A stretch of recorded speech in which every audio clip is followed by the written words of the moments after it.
Hello and welcome to the Healing Mama podcast. I'm your host and certified positive discipline parent educator, Danny Bonsignor. Join me for some encouraging conversations surrounding faith, motherhood, and helpful parenting tools for you to view everyday parenting challenges as a means to grow that is respectful to both you and your child. I'm so glad you're here. Hello, and welcome. Welcome to episode 25 of the Healing Mama podcast. Thank you for tuning in today.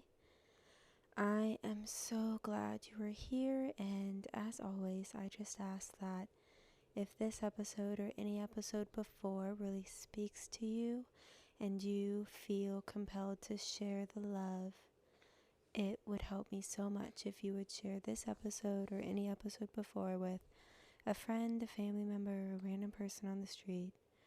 It just helps to get the word out and it helps us to grow, and I really appreciate it.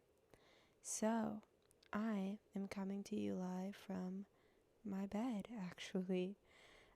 It's kind of funny to think about because I didn't ever picture myself recording in this scenario, but I have a sleeping baby next to me who only seems to be able to sleep next to me, and a sweet 4-year-old sleeping just 2 feet away on her bed in our room on the floor.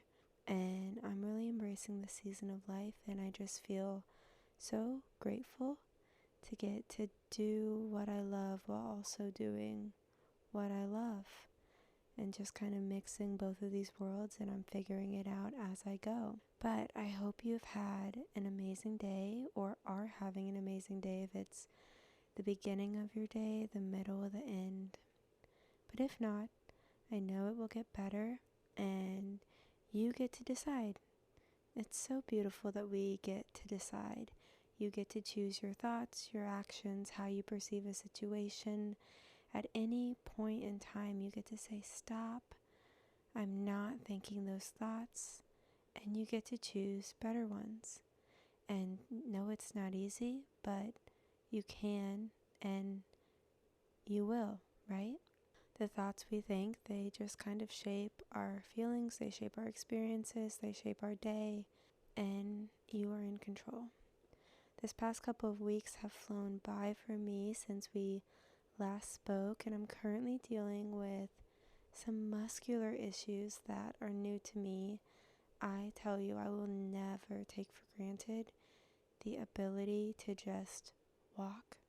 I've been seeing this Chinese acupuncture doctor, and he has been really, really helping me.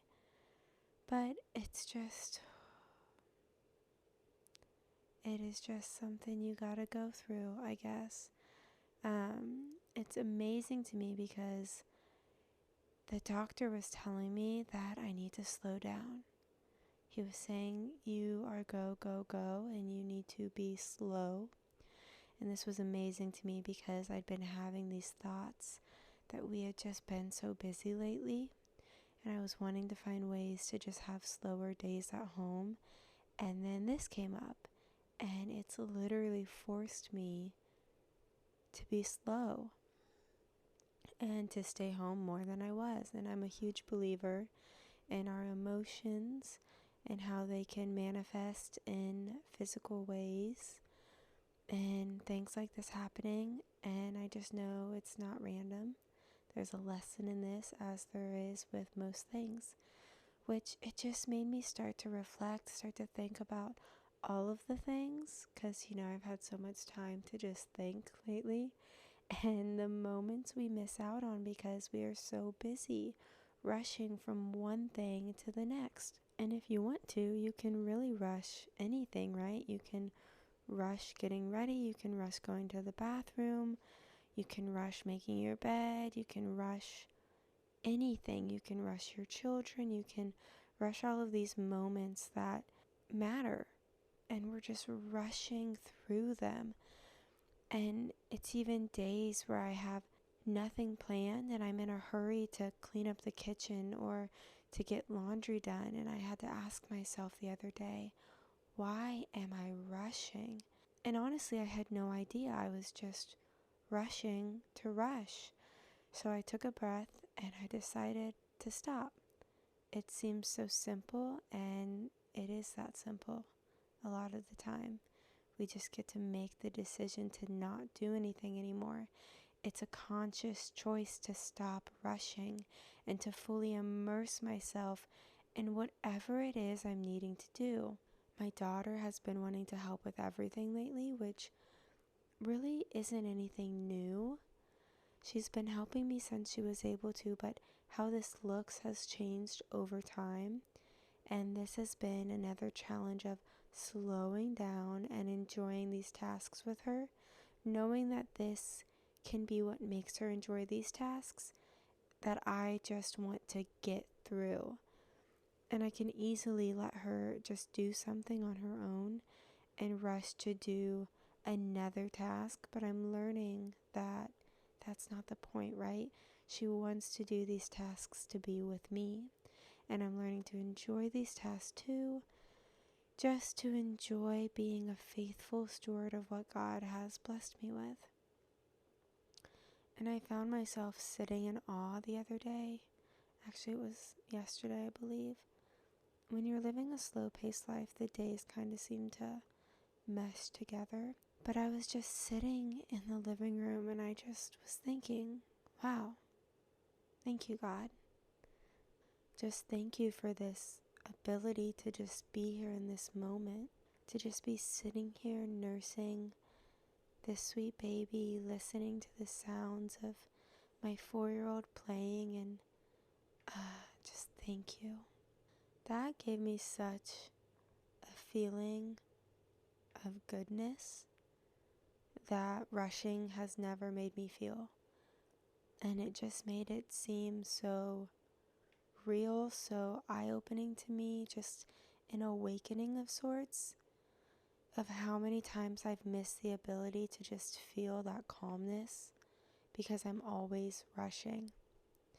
And I unknowingly got caught up in this trend of being busy, and I'm currently in the midst of a reset. So I wanted to share that in case there are some areas where you have lost your way and you might need to reset.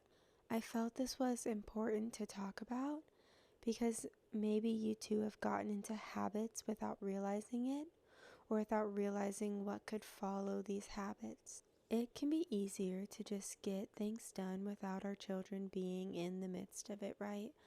Without these tiny hands unfolding the laundry you just folded, without these tiny hands getting water all over the floor and counters instead of on the dishes.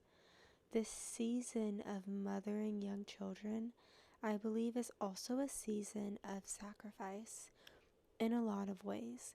And I think it's an important question to ask. Is it worth it to distract my kid now? And is this something I'm going to want my child to help me with when they are older? It would make sense that your child wouldn't want to willingly help to do things that you spent the first half of their life telling them this isn't for you. And yeah, of course, you could try threatening them or coercing them into doing these tasks when they are older, but is it worth it to sacrifice now instead of potentially sacrificing a piece of your relationship with them when they are older? Of course, not every task is for your child at their age, but you can get creative, you can find ways for them to help. You might be surprised in how this affects their behavior. And this is quality time, and children love being immersed in what you love to do, and more mundane things of what you have to do. Letting children help in everyday tasks actually helps give them a sense of belonging. Feeling useful helps us feel significant. You might think you are doing your child a favor by doing everything for them, or by not asking them to help in everyday household tasks, but this can actually be adding to their misbehavior. Inviting your child to help in a task, inviting them to be part of something you love doing, these things help your child feel a sense of belonging. And when children have a sense of belonging, they are less likely to misbehave, because misbehavior is a side effect of discouragement. And discouragement stems from the belief that they don't belong. Instead of distracting your child, you could let them play in the sink while you clean. Or if they are old enough to help, you could ask if they'd rather unload the dishwasher or rinse the dishes from breakfast. Letting them decide while giving them the choice of how they'd like to help helps them feel empowered, and they are more willing to help versus just asking, "Do you want to help clean up the dishes?" and giving them that opportunity to say no when no really isn't an option and they do need to help, but giving them the choice in how they help. In our home, we do the fun stuff like cooking together, but also the not fun stuff like cleaning up after, but both of which are important, and I guess fun is subjective, just depending on how you learn to look at it. But children, they need this sense of belonging, and they need to feel like they are contributing. They need to feel capable, and when they feel capable and they have the sense of belonging, they are more likely to behave better. They have more confidence, and they are more willing to help. You might be surprised that your child even plays better independently because this need is being fulfilled. One of my favorite things she does in this season is get distracted by play. Almost every time she goes into a room to do something, I'll hear her just start playing and totally forget why she even went in that room in the first place.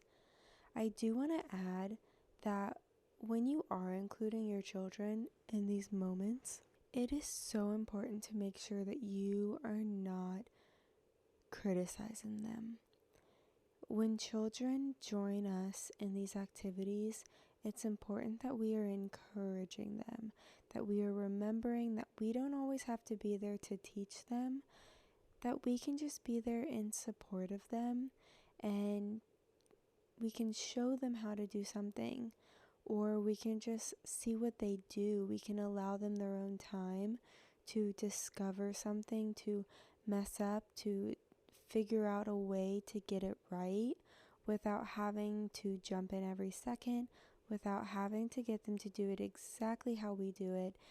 And if your child just stops doing something or decides they don't want to help abruptly, I can't even say that word, but when your child decides they just want to stop doing something, sometimes this is because they are feeling discouraged and they just kind of need a little bit of encouragement.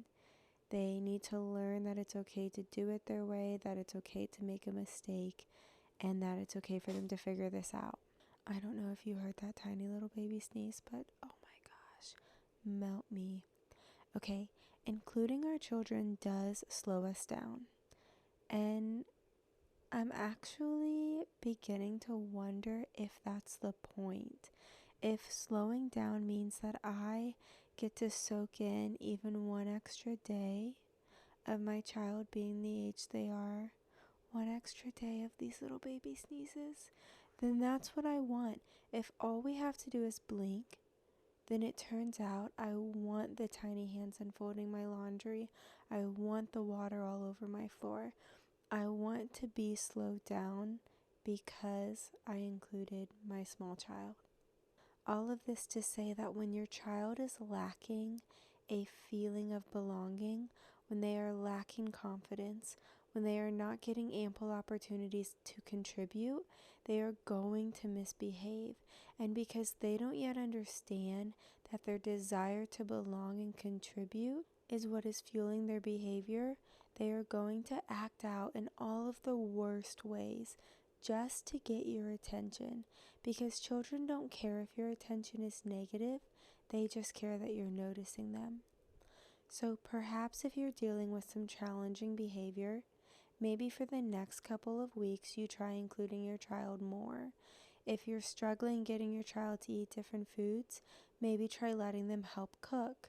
I always let my daughter do the seasonings that she can't add too much of, like Italian seasoning, just so that she gets to decide how much we have.